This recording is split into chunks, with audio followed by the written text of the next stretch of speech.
આ કડકડતી ઠંડીમાં મસ્ત ઠંડી ઉડી જાય એવી આજે આપણે તીખી તીખી વઘારેલી રેસ્ટોરન્ટને પણ ટક્કર મારે એવી ખીચડી બનાવીશું. તો આ ખીચડી બનાવવા અત્યારે મેં 1 વાટકીથી માપ લીધું છે. 1 વાટકી ચોખા લીધી છે. ચોખા લીધા છે. અડધી વાટકી મેં મગની ફોતરાવાળી દાળ અને અડધી વાટકી મગની જે છડી દાળ આવે છે એ લીધી છે. તમારી પાસે ખીચડીનું મિશ્રણ જો બનાવેલી ભેળવેલી રાખતા હોય તો એમાં ખાલી મગછળી લઈ લેવાની. જો ચોખા છે એ અત્યારે મેં જીરાસર લીધા છે. તમે કોઈ પણ ચોખા આમાં લઈ શકો છો. એકદમ સરસ આવા ખીચડિયા ચોખા કે જીરાસર કે લેશો ને તો સરસ આના ઢીલી ખીચડી બનશે. એકદમ મીણ જેવી આજે આપણે બનાવીશું. હવે આ ખીચડીને જે દાળ ચોખા છે એને મેં 3-4 વખત ધોઈ લીધા છે અને પછી પાણીમાં ડૂબાડી 1 ગ્લાસ પાણી લઈ અને આને હું 10થી 15 મિનિટ રેસ્ટ આપીશ. 10-15 મિનિટ પલાળો તો ઠીક, ના ટાઈમ હોય તો પણ ચાલે. તો અત્યારે 1 સીટી વધારે કરી લેવાની. હવે આપણે કુકર લીધું છે પલાળ્યા પછી અને એ બધું પાણી નિતારી નાખ્યું અને કુકરની અંદર આપણે હવે બધા જે દાળ ચોખા છે એ લઈ લેવાના છે. હવે આપણે શિયાળો છે તો વેજીટેબલ્સ સરસ હોય એટલે વેજીટેબલ્સથી ભરપૂર કરશું. તો મેં અત્યારે આની અંદર 1 વાટકી કોબી જ લીધી છે. ફ્લાવર હોય તો લેવાનું, મારી પાસે કોબી હતી. ત્યાર પછી અડધી વાટકી ગાજર, અડધી વાટકી કેપ્સિકમ, 1 વાટકી બટાકું લીધું છે. ત્યાર પછી મેં સિંગદાણા લીધા છે. અમારા ઘરમાં સિંગદાણાવાળી ખીચડી, સાદી ખીચડી બનાવીએ એ પણ બધાને વધારે ભાવે છે. હવે મેં દાળ ચોખા લીધા, ટોટલ 2 વાટકી લીધા એટલે એની સામે હું 4 વાટકી પાણી લઈશ. આને હજી આગળ પણ લિક્વિડ કરવાની છે, વઘાર બાકી છે. અત્યારે ખાલી આપણે આને બાફીને તૈયાર કરી લઈએ છીએ. હવે આમાં સ્વાદ પ્રમાણે મીઠું લઈ લેવાનું છે અને અડધી ચમચી જેટલી હળદર લેશું. હવે આ બધી વસ્તુ સરસ પાણી સાથે દાળ ચોખા અને વેજીટેબલ્સને બધું મિક્સ કરી અને આને ઢાંકી અને આમાં 3 સીટી કરી લેશું. આની અંદર હજી તમારા પાસે બીજા વેજીટેબલ્સ જે પણ હોય એ બધા લઈ શકો છો તમે.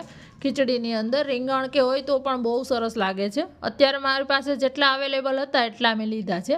મીડિયમ ફ્લેમ પર 3 સીટી કરી કુકરને સાઈડમાં મૂકી ઠંડુ થવા દેશું. ત્યાં સુધી આપણે એનો વઘાર ચાલુ કરી દઈશું. તો એક કઢાઈની અંદર મેં અત્યારે 3 મોટી ચમચી તેલ લીધું છે. તમારે ઘી લેવું હોય તો અડધું તેલ ઘી લઈ શકો છો. તમાલપત્ર, સૂકું લાલ મરચું, 1 ચમચી રાઈ લેવાની છે. તેલ સરસ ગરમ થાય પછી લેવાની.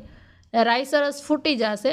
અડધી ચમચી જીરું, 5 ચમચી આપણે હિંગ લેશું. હવે મેં 2 નાની ડુંગળીને સમારીને લીધી છે બારીક. તમે જો ડુંગળી ના ખાતા હોય તો અવોઇડ કરી શકો છો. ડુંગળીને આપણે એની કચાશ દૂર થાય એટલી 1 થી 2 મિનિટ જેવી જ સાતળવાની છે. એકદમ આને લાલ કે થવા દેવાની જરૂર નથી. ત્યાર પછી મીઠા લીમડાના પાન છે એ લઈ લીધા છે. આ ખીચડી આપણે થોડીક સ્પાઇસી એકદમ મસાલેદાર બનાવીશું, લીલા મસાલાવાળી. હવે આની અંદર 1 મોટું ટામેટું લીધું છે, એને પણ બારીક કટ કરીને લીધું છે. હવે આ વેજીટેબલ્સ જે છે ડુંગળી ટામેટાં એના ભાગનું મીઠું લઈએ છીએ. ખીચડી બાફતી વખતે આપણે લીધું છે એટલે. હવે આ ટામેટું છે એને આપણે ચડવા દેવાનું છે. તો મીડિયમ ફ્લેમ ગેસની રાખી અને ટામેટાને ચડવા દેવાનું છે. એકદમ ગળી જવા દેવાની જરૂર નથી. આપણું વેજીટેબલ્સ ચડે છે ત્યાં સુધી જો ખીચડી છે કુકર પણ સરસ સીટી એની થઈ ગઈ છે અને ઠંડુ થઈ ગયું છે. જો આપણું ટમેટાં છે એ અધકચરા ગળી ગયા છે. આટલા ગળી ગયા હશે એવા રાખવાના છે. થોડાક ચંકી હશે તો પણ મજા આવશે ચાવવાની. હવે મેં 1 ટેબલ સ્પૂન આદુ લસણની પેસ્ટ લીધી છે. આ ભરપૂર લેવાની છે. આની અંદર આદુ લસણનો ટેસ્ટ આમાં બહુ મસ્ત આવે છે. ત્યાર પછી લાલ મરચું પાવડર, તીખાશ તમને ગમે એ પ્રમાણે લેવાની છે. ધાણા જીરું પાવડર લીધું છે સાથે મેં. અને ફ્લેવર માટે આપણે અત્યારે ગરમ મસાલો લઈએ છીએ. તો એકદમ ઓછો મેં અડધી ચમચી જેટલો ગરમ મસાલો લીધો છે. અહીંયા વઘારેલી ખીચડીનો મસાલો જે આવે એ હોય તો એ લેવાનો. ત્યાર પછી આપણે થોડુંક પાણી લઈએ છીએ, મસાલાની બળી ના જાય એટલા માટે. અને જો લસણ ના ખાતા હોય તો તમે ખાલી આદુનું પ્રમાણ વધારે લઈ શકો છો. આની અંદર આપણે હજી પાણી એડ કરવાનું છે. જેમ જેમ જોતું જશે એમ પાણી એડ કરતું જશું. આટલું પાણી લઈ એનું તેલ છૂટે ત્યાં સુધી આપણે એને ચડવા દીધું છે. જો મસ્ત મસાલા અને સરસ પાકી ગયા છે. તો હવે આપણી જે બાફેલી ખીચડી છે એ આપણે અત્યારે લઈએ છીએ. તમારે જેટલી ખીચડી વઘારવી હોય એટલી લેવાની. થોડીક પ્લેન ખાવા હું રહેવા દઉં છું અને ખીચડી આપણે આની અંદર વઘારમાં લઈ લઈએ છીએ. ફરીથી આની અંદર આપણે પાણી લેતા જઈશું. આ ખીચડી જેટલી તમે જમવા ટાઈમે ફરીથી ગરમ પાણી છેલ્લે લઈને ઢીલી કરી શકો છો. અત્યારે ચડે જ છે એટલે હું આ રેગ્યુલર પાણી લઈ અને આને મિક્સ કરું છું. હજી જરૂર લાગશે એટલે હજી હું પાણી આની અંદર ઉમેરીશ. તમારા ઘરમાં કેવી ઢીલી ખાવી ગમે એવી.